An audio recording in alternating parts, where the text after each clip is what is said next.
டேய் காலேஜ் போகல? டேய் இனிமே நான் காலேஜ்லாம் போக மாட்டேன் சரியா? தெரிஞ்ச ரெட்டெக்ஸ் வச்சிருக்காரு, அவர் கூட ஆக்டிங் போப்பாரு. மாசம் 30,000 தரோன்னு சொல்லிக்கிறாரு. அப்பா அம்மாட்டெல்லாம் சொல்லிட்டேன்.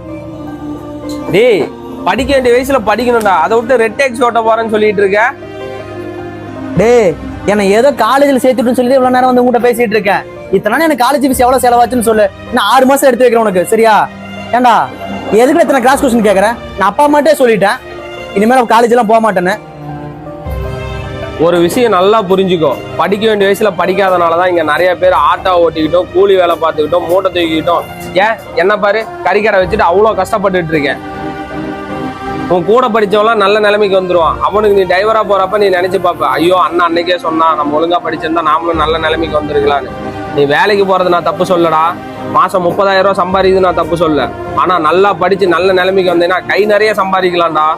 இப்ப முடிவு பண்ணு, படிக்கிறியா வேலைக்கு போறியா?